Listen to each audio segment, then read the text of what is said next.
The night was heavy with silence, broken only by the sound of muffled sobs. Inside a tiny, dimly lit apartment, a little girl clutched her younger brother tightly, her small arms trembling as though she could shield him from the world. Tears streaked her cheeks as she whispered in a shaky voice, "Don't hurt us, please." Their mother sat nearby, weary and pale, her face lined with the exhaustion of countless sleepless nights. She pressed her hand against her chest, trying to stay strong for her children, but her eyes betrayed the fear she carried within. Outside the thin wooden door, a landlord's angry voice thundered, demanding rent that had been overdue for months. Each knock against the door sounded like a hammer striking their fragile hope, and each threat pierced the air like a blade. The little girl's sobs grew louder as the pounding intensified. She buried her face into her mother's lap, trembling with each word the landlord shouted. The mother, though terrified herself, stroked her daughter's hair and whispered softly, "It's okay, baby. I'm here." But even her voice cracked under the weight of helplessness. The room told the story of their hardship, peeling wallpaper, empty cupboards, and a single flickering bulb that barely pushed back the darkness. The children had learned too soon what fear felt like, too soon what it meant to live without safety or comfort. In that suffocating moment, their world seemed unbearably small, as though it would collapse under the pressure of despair. And yet, through the tears and trembling voices, there was still a fragile thread of hope, the hope that someone, somehow, would hear their cries. It was in this silence between sobs that destiny prepared to turn their story in an unexpected direction. Just as the pounding on the door grew louder, rattling the fragile walls of the apartment, an unexpected voice boomed from behind the landlord. "That's enough." The words sliced through the chaos like thunder, sharp and commanding. The room fell silent in an instant. The landlord froze, his raised fist still hovering near the door. Slowly, the mother and children looked up, their eyes wide with fear and confusion. Standing in the dim hallway was a tall man in an expensive suit, his presence impossible to ignore. His jaw was tight, his eyes burning with a mixture of fury and something deeper, something almost broken. The little girl blinked through her tears, her trembling body pressed against her mother. She didn't recognize him at first, but her heart seemed to whisper what her mind couldn't yet believe. The mother's breath caught in her throat. Her voice was barely audible, filled with disbelief. You came back." The landlord stammered, taken aback by the man's commanding tone and obvious wealth.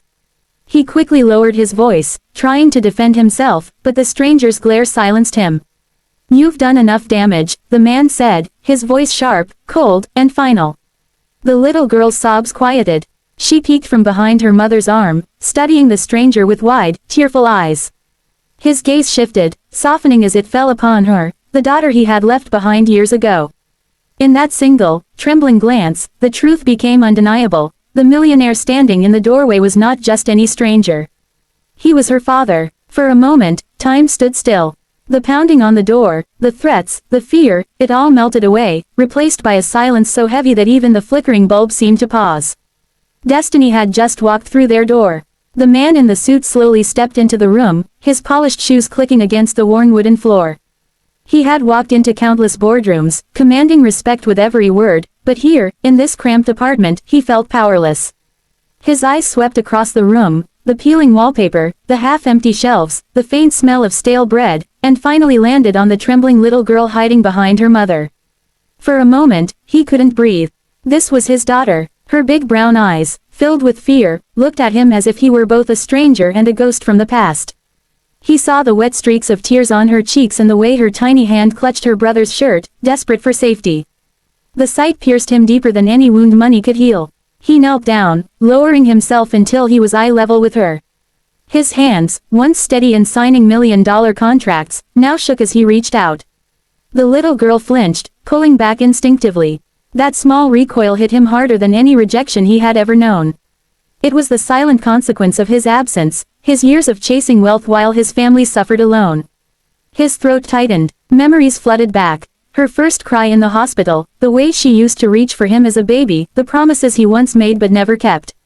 And now, here she was, begging not to be hurt, afraid of her own father. His voice cracked as he whispered, "I'm so sorry." For the first time in years, the man who thought he had everything realized he had nothing at all, nothing that truly mattered. And in that painful realization, a seed of change was planted deep within his heart. The landlord shifted uneasily, his tone growing defensive. "She owes months of rent. I can't just." But before he could finish, the millionaire pulled a sleek checkbook from his pocket. His voice was calm but firm, laced with a steel authority the landlord dared not challenge. "How much?" The landlord blinked, caught off guard. What do you mean?" The man's gaze hardened. "How much to settle every debt, and how much to make sure this home is theirs for as long as they want it?" The room went silent. Even the mother gasped, her hand covering her mouth in disbelief. The landlord, realizing the opportunity, quickly scribbled down numbers.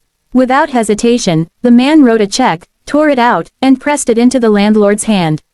"You'll never knock on this door again. Do you understand?" His tone left no room for argument. The landlord, suddenly humble, nodded nervously and slipped away, leaving the family stunned. The man then turned back to his children. His daughter still clung to her mother, her little eyes wide with uncertainty. He stepped closer, his voice softer now. "Sweetheart, I can't erase the pain I caused. But from today, you will never cry because of me again." He looked at his ex-wife, his voice trembling as he whispered, "I'm sorry for leaving you to carry everything alone. I was blinded by money, but I see clearly now." Then, without warning, he embraced them all, the mother, the daughter, the son.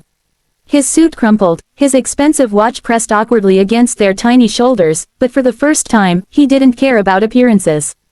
In that fragile embrace, years of distance melted. For the first time, they weren't broken pieces of a family, they were whole again. The room, once filled with fear and trembling silence, now felt strangely warm. The little girl, who had moments earlier begged, "Don't hurt us," now sat in her father's lap, her tiny hands resting on his chest as if testing whether he was real. For the first time in years, she allowed herself to lean into him, her sobs softening into shaky breaths. Her younger brother, curious and cautious, tugged gently at their father's sleeve until strong arms lifted him up too. The millionaire looked down at his children, his throat tightening. His tailored suit and expensive watch seemed meaningless now. What mattered was the way his daughter's head rested on his shoulder, the way his son's small hand wrapped tightly around his finger. The mother, still in disbelief, wiped at her tears. She had braced herself for anger, for empty promises, but what she saw instead was a man broken open by love. When their eyes met, he whispered, "I lost years, but I won't lose any more. From this day forward, you are my world." Later that evening, the four of them shared a simple meal at the worn wooden table. There was no grand feast, no luxury, just bread, soup, and laughter. The little girl giggled for the first time that night, her voice filling the air with a sound far more valuable than any fortune. As they ate, the man looked around the small apartment. He no longer saw poverty, he saw a place where healing could begin, where love could grow. The narrator's voice closes. True wealth is not measured by what we keep in our bank accounts, but by the love we choose to give. And sometimes, the richest man in the world is the one who comes home.